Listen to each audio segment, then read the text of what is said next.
Indira canteen ಮಾದರಿಯಲ್ಲಿ ವಿದ್ಯಾರ್ಥಿ Indira canteen ಸ್ಪರ್ಧಾತ್ಮಕ ಪರೀಕ್ಷೆಗಾಗಿ ಬರುವವರಿಗೆ ಮಾತ್ರ ಈ ಕ್ಯಾಂಟೀನ್.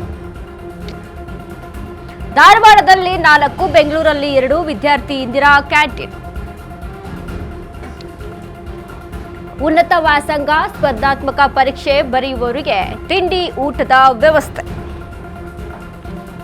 ವಿದ್ಯಾರ್ಥಿಗಳಿಗಾಗಿ ಸರ್ಕಾರದಿಂದ ಸ್ಪೆಷಲ್ ಕ್ಯಾಂಟೀನ್ ವ್ಯವಸ್ಥೆ. ಇಂದಿರಾ ಕ್ಯಾಂಟೀನ್ ಮಾದರಿಯಲ್ಲಿ ವಿದ್ಯಾರ್ಥಿ ಇಂದಿರಾ ಕ್ಯಾಂಟೀನ್. ಸ್ಪರ್ಧಾತ್ಮಕ ಪರೀಕ್ಷೆಗಾಗಿ ಬರುವವರಿಗೆ ಮಾತ್ರ ಈ ಇಂದಿರಾ ಕ್ಯಾಂಟೀನ್ ಅಂದ್ರೆ ಇಂದಿರಾ ವಿದ್ಯಾರ್ಥಿ ಕ್ಯಾಂಟೀನ್ ವ್ಯವಸ್ಥೆ. ಧಾರವಾಡದಲ್ಲಿ 4, ಬೆಂಗಳೂರಲ್ಲಿ 2 ವಿದ್ಯಾರ್ಥಿ ಇಂದಿರಾ ಕ್ಯಾಂಟೀನ್. ಉನ್ನತ ವ್ಯಾಸಂಗ ಸ್ಪರ್ಧಾತ್ಮಕ ಪರೀಕ್ಷೆ ಬರೆಯುವವರಿಗೆ ತಿಂಡಿ ಊಟ.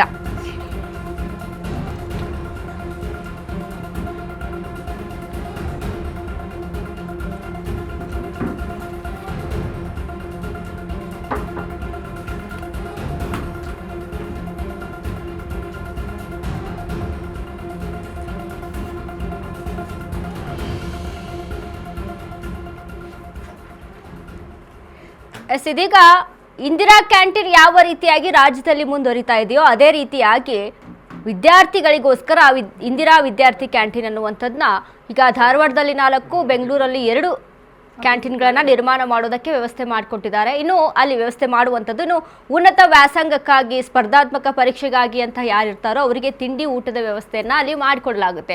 ಹೇಗೆ ಇದರಲ್ಲಿ ಏನಾದರೂ ಕಡಿಮೆ ದುಡ್ಡಿನಲ್ಲಿ ಅಲ್ಲಿ ಅಂದರೆ ತಿಂಡಿ ಊಟವನ್ನು ಕೊಡುವಂಥದ್ದು ಅಥವಾ ಉಚಿತವಾಗಿ ಕೊಡ್ತಾರಾ ಅನ್ನುವಂಥ ವಿಚಾರಕ್ಕೆ ಸಂಬಂಧಪಟ್ಟಂತೆ ಇದ್ರ ಬಗ್ಗೆ ಯಾವುದೇ ಇನ್ಫಾರ್ಮೇಷನ್ ಇಲ್ಲ. ಬಟ್ ಸದ್ಯಕ್ಕೆ ವಿದ್ಯಾರ್ಥಿಗಳಿಗೋಸ್ಕರನೇ ಇಂದಿರಾ ಕ್ಯಾಂಟೀನ್ ರೂಪದಲ್ಲೇ ವಿದ್ಯಾರ್ಥಿಗಳಿಗೆ ಇಂದಿರಾ ಕ್ಯಾಂಟೀನ್ ಅನ್ನು ಅಲ್ಲಿ ರೂಪಿಸಿಕೊಡಲಾಗ್ತಾ ಇದೆ.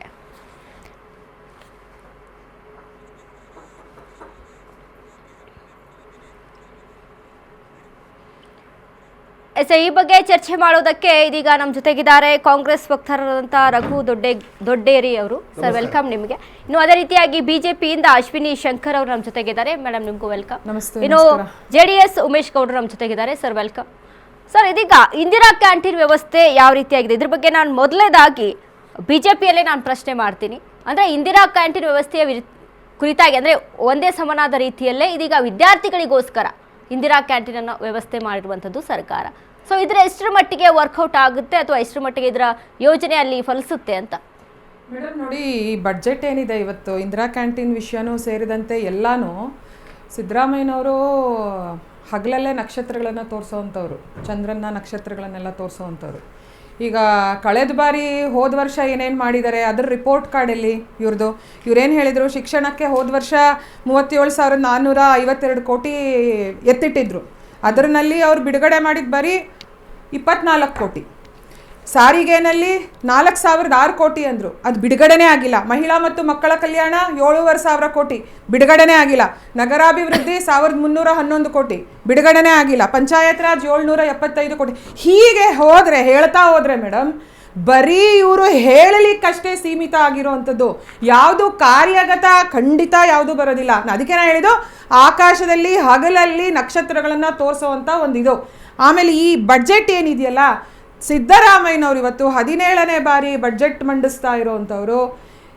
ಇಡೀ ಐತಿಹಾಸಿಕವಾಗಿ ಕರ್ನಾಟಕದ ಬಡ್ಜೆಟ್ ಇದರಲ್ಲಿ ಇತಿಹಾಸದಲ್ಲಿ ಸಾಲದ ಸಿದ್ದರಾಮಯ್ಯ ರಾಜ್ಯದ ಜನರ ಮೇಲೆ ಯಾವ ರೀತಿ ಇವತ್ತು ಸಾಲವನ್ನು ಹೊರಿಸಿದ್ದಾರೆ ಅನ್ನೋದು ಕೂಡ ದಾಖಲೆ ಮಾಡಿಬಿಟ್ಟಿದ್ದಾರೆ. 17ನೇ ಸಾರಿ ಬಡ್ಜೆಟ್ ಮಂಡಿಸಿರೋದ್ರ ಜೊತೆ ಹೈಯೆಸ್ಟ್ ಸಾಲ ಒಬ್ಬೊಬ್ಬರ ತಲೆ ಮೇಲೂ ಇಟ್ಟಿರೋದು ಸಿದ್ದರಾಮಯ್ಯನವರೇ. ಆ ಕ್ರೆಡಿಟ್ ಹೋಗುತ್ತೆ. ಸೊ ಇಲ್ಲಿ ಯಾರಿಗೂ ಯಾವುದೂ ಒಂದು ಕ್ಲಾರಿಟಿ ಇಲ್ಲ ಮೇಡಮ್, ಸುಮ್ಮನೆ ಹೇಳಬೇಕು. ಹುಸಿಗಳು ಹೇಳಿದ್ದಾರೆ, ಯಾವುದೋ ಕಾರ್ಯರೂಪಕ್ಕೆ ಬರುವಂಥದ್ದಲ್ಲ.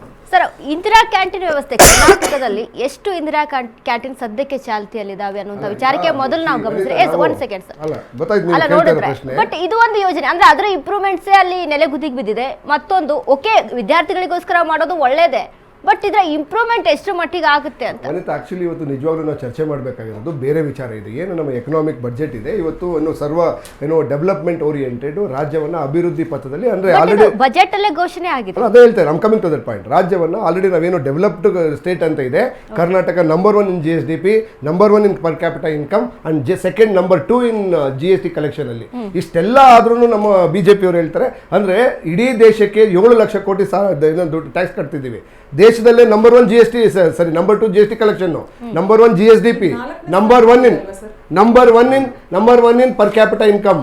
ಇಷ್ಟೆಲ್ಲ ಆದ್ರೂ ಕೂಡ 7 ಲಕ್ಷ ಕೋಟಿ ನಮ್ಮ ರಾಜ್ಯದ ತೆರಿಗೆ ಕೊಟ್ಟರು ಕೂಡ ಸೊ ನಮಗೆ ಏನಾಗ್ತದೆ, ರಾಜ್ಯದಲ್ಲಿ ಸಾಲ ಮಾಡೋ ಪರಿಸ್ಥಿತಿ ಬಂದಿದೆ. ಯಾಕೆ ಅಂತಂದರೆ ನಮ್ಮ ಮಿತ್ರರು ಹೇಳ್ತಾ ಇದ್ರು ರಾತ್ರಿ ಬೆಳಕಿನಲ್ಲೇ ನಕ್ಷತ್ರ ತೋರಿಸೋದು ಅಂತ ಹೇಳಿ. ಯಾಕೆ ನಾವು ಬೆಳಕಲ್ಲೇ ನಕ್ಷತ್ರ ತೋರಿಸ್ತೀವಿ ಅಂತಂದರೆ ಅವ್ರಿಗೂ ಅವರ ಎಕನಾಮಿ ಬೆಲೆ ಏರಿಕೆ ಬಿಸಿಯಿಂದ ಪೆಟ್ರೋಲು ಡೀಸೆಲ್ಲು ಡಾಲರ್ ಬೆಲೆಯಿಂದ ಜಾಸ್ತಿಯಾಗಿ ಅವರು ಏನು ಬೆಳಿಗ್ಗೆನೇ ಕತ್ಲು ಮಾಡಿಬಿಟ್ಟಿದ್ದಾರೆ. ಜನರ ಬದುಕನ್ನು ಕತ್ಲೆ ಮಾಡಿರೋದಕ್ಕೆ ಆ ಕತ್ಲಿನಲ್ಲಿ ನಾವಾದರೂ ಬೆಳಕು ಕೊಡೋಣ ಅಂತೇಳಿ ನಕ್ಷತ್ರವನ್ನು ಬೆಳಕೆ ಮಾಡಿದ್ದೀವಿ. ಯಾಕೆಂದರೆ ಬೆಳಗ್ಗೆನೇ ಅವರು ಇದು ಏನು ಹೇಳಿ ಗ್ರಹಣ ರೀತಿ, ಒಂದು ನಿಮಿಷ, ಬೆಳಿಗ್ಗೆನೇ ಗ್ರಹಣ ರೀತಿ ಅವ್ರು ಯಾವಾಗ ಕತ್ಲ ಕಡಿಮೆ ಮಾಡಿದ್ರು, ರಾಜ್ಯ ಸರ್ಕಾರ ಕಡಿಮೆ ಮಾಡ್ಲಿಲ್ಲ ಅದನ್ನ.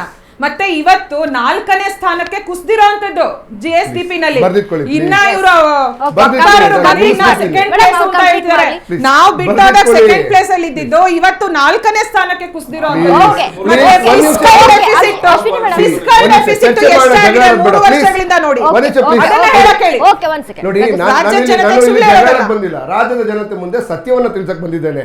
ಆ ಕತ್ತಲೆಯನ್ನು ಅವ್ರೇನು ಕಟ್ಟಿದ್ದಾರೆ, ಆ ಬೆಲೆ ಏರಿಕೆ ಮತ್ತೆ ಡಾಲರ್ ಡೀಸೆಲ್ ಪೆಟ್ರೋಲ್ ಏನು ಬೆಲೆ ಏರಿಕೆಯಿಂದ ಬೆಳಕನ್ನ ಕತ್ಲೆ ಮಾಡಿದ್ದಾರೆ. ಅಟ್ಲೀಸ್ಟ್ ಜನರಿಗೆ ನಾವು ಬೆಳಕು ಕೊಡೋಣ ಅಂತೇಳಿ ನಕ್ಷತ್ರವನ್ನು ಬೆಳಕೆ ಮಾಡಿದ್ವಿ. ಅದು ಮೊದಲನೇ ವಿಚಾರ. ಓಕೆ, ಎರಡನೇ ವಿಚಾರ, ತಾವು ಇಂದಿರಾ ಕ್ಯಾಂಟೀನ್ ಮತ್ತೆ ಬೇರೆ ಬೇರೆ ವಿಚಾರ ಬಗ್ಗೆ ಮಾತಾಡ್ತಿದ್ರಲ್ಲ. ಸೊ ನಿಜವಾಗ್ಲೂ ಸಮಸ್ಯೆ ಏನಾಗಿದೆ, ರಾಜ್ಯ ಇವತ್ತು ಮಾನ್ಯ ಸಿದ್ದರಾಮಯ್ಯನವರು ಇದು 8ನೇ ವರ್ಷ ಅವರ ಅಧಿಕಾರ ಇರೋದು. ಓಕೆ, 8 ವರ್ಷದಲ್ಲಿ ಬಿಜೆಪಿ ಅವರು ಹೇಳ್ತಾ ಇದ್ದಾರೆ ಸಾಲ ಜಾಸ್ತಿ ಮಾಡಿದ್ದಾರೆ ಅಂತ ಹೇಳಿ. 2013ರಲ್ಲಿ ಏನು 19ರಲ್ಲಿ ಬಿಜೆಪಿ ಸರ್ಕಾರ ಏನು ಅಧಿಕಾರಕ್ಕೆ ಬಂದಾಗ ರಾಜ್ಯದಲ್ಲಿ ಇದ್ದ ಸಾಲ ಎಷ್ಟಿತ್ತು? ಕೇವಲ 1.55 ಲಕ್ಷ ಕೋಟಿ ಇತ್ತು.